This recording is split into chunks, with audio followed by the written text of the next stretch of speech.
addition to moving the camera around the scene, we can also change the character of the scene by manipulating what are called edges and faces. Now we have two options here. Under View, we have Edge Style and Face Style. So let's go ahead and take a look at some of the face styles. Now by default we have what are called shaded with textures, which is what we are looking at now. But we have a number of other options here. Let's go through them from bottom to top here.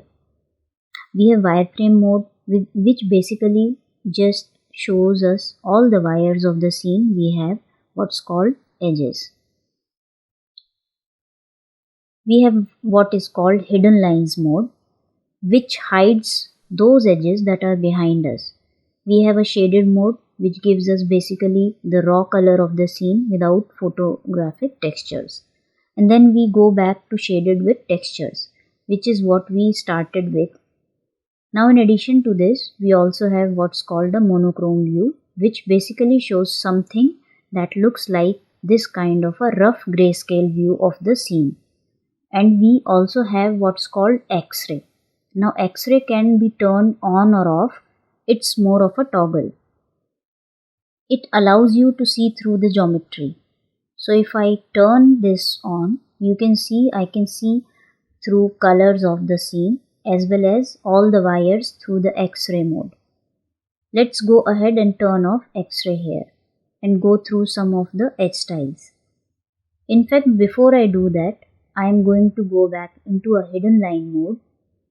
So now that I have got this hidden line mode, I can go into different types of edge styles. So we are starting off with just the edges. But if I want, I can turn on what is called black edges. What this does is, again, it shows me the wires that are behind or that are hidden by the faces. And we can toggle that on or off. We also have what's called profiles. So if I turn that back off, notice how all the lines are same width. If I turn it back on, notice how the lines that are on the outer are a little bit darker than the ones on the inside. It also have depth Q. What that does is it makes the edges that are closer to the camera darker and the ones that are farther away thinner. And finally, we can turn on extensions. So I can actually go ahead and turn off depth Q, and when we turn on extension, notice how it's kind of a subtle effect, but it is basically the effect of overdrawing the lines. We draw the lines past its points, and again this is just for presentation. So if you like that look, you turn it on. If not, you can turn that off.